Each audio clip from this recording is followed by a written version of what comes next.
नमस्कार। इस कार्यक्रम में हम लोग हिंदू धर्म के मुख्य ग्रंथ के बारे में जानेंगे। इस क्रम में यह दूसरा भाग है। पहले भाग में हम लोग वेद को समझे थे। इस भाग में वेदांग को समझेंगे। मैं वेदांग बोल रहा हूँ, इसे आप वेदांत मत समझ लीजिएगा। वेदांग और वेदांत दो अलग अलग शब्द हैं, जिसका अर्थ भी अलग अलग है। तो आज के कार्यक्रम को शुरू करते हैं। वेद चार हैं, ये आप समझ गए हैं। अब सभी वेदों के एक एक उपवेद हैं। ऋग्वेद का उपवेद आयुर्वेद है। यजुर्वेद का उपवेद धनुर्वेद है। सामवेद का उपवेद गंधर्व वेद है और अथर्ववेद का उपवेद शिल्पवेद है। तो सबसे पहले वेदों की रचना हुई, फिर उपवेद लिखे गए। उपवेद जो है उसमें कुछ विशिष्ट चीजें लिखी गई। सबसे पहले आयुर्वेद को समझे तो इसकी व्याख्या होगी, आयुर्वेदयति बोधयति इति आयुर्वेदः, यानी जो शास्त्र जीवन का ज्ञान कराता है उसे आयुर्वेद कहते हैं। स्वस्थ व्यक्ति एवं रोगी के लिए उत्तम मार्ग बताने वाले विज्ञान को आयुर्वेद कहते हैं। इसे आसान भाषा में कहें तो आज इसे आप डॉक्टर के संबंध में देख सकते हैं। अब धनुर्वेद को समझते हैं। धनुर्वेद भारतीय सैन्य विज्ञान का दूसरा नाम है। धनुर्वेद वह शास्त्र है जिसमें अस्त्र शस्त्र चलाने की विद्या है। प्राचीन काल में प्रायः सभी सभ्य देशों में इस विद्या का प्रचार था। जैसे आयुर्वेद रोगों को समाप्त करने के लिए था, वैसे ही धनुर्वेद के बारे में महर्षि वशिष्ठ कहते हैं कि दुष्ट दस्यु चोरादिभ्यः साधु संरक्षणम धर्ममत्तः प्रजापालनम धनुर्वेदस्य प्रयोजनम।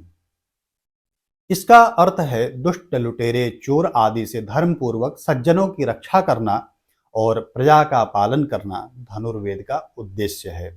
आज के परिप्रेक्ष्य में धनुर्वेद को सेना पुलिस के रूप में देख सकते हैं। गंधर्व वेद को अब समझते हैं। गंधर्व वेद के अंतर्गत भारतीय संगीत, शास्त्रीय संगीत, राग, सुर, गायन तथा वाद्य यंत्र आते हैं। भारतीय शास्त्रीय संगीत गहरे तक आध्यात्मिकता से प्रभावित रहा है, इसलिए इसकी शुरुआत मनुष्य जीवन के अंतिम लक्ष्य मोक्ष की प्राप्ति के साधन के रूप में हुई।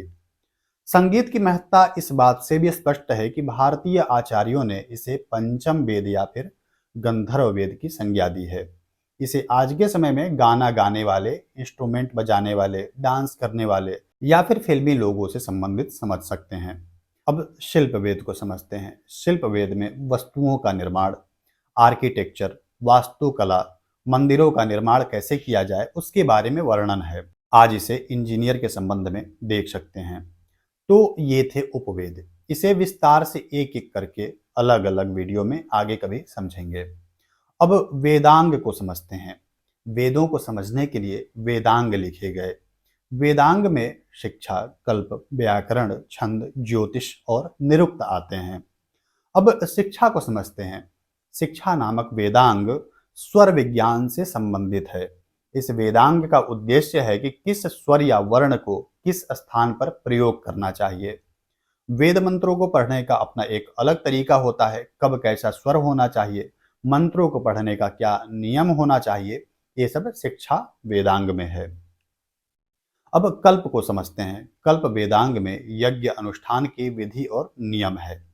व्याकरण भी एक वेदांग है। इसको पढ़ने के बाद व्यक्ति वेदों के अर्थ को सही से समझ सकता है। व्याकरण सबसे पहले ब्राह्मण ग्रंथों में देखने को मिला, लेकिन इसे व्यवस्थित आचार्य पाणिनि ने किया। अब छंद की बात करें तो वैदिक यज्ञ अनुष्ठान में मंत्रों का उच्चारण शुद्ध होना चाहिए। इसे शुद्ध पढ़ने के लिए एक लय के साथ पाठ करने के लिए छंद लिखा गया। ज्योतिष की रचना की गई यज्ञ का मुहूर्त देखने के लिए। किस समय में यज्ञ करने से लाभ मिलेगा, लौकिक जीवन में भी शुभाशुभ ज्ञान के लिए इसे लिखा गया। निरुक्त का संबंध शब्द विज्ञान से है। वेदों में जो शब्द है उनके विवेचन के लिए निरुक्त लिखा गया।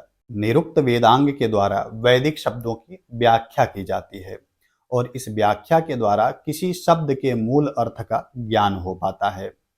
ये थे वेदांग। अब हम अगले भाग में जानेंगे संहिता, ब्राह्मण, आरण्यक और उपनिषद के बारे में।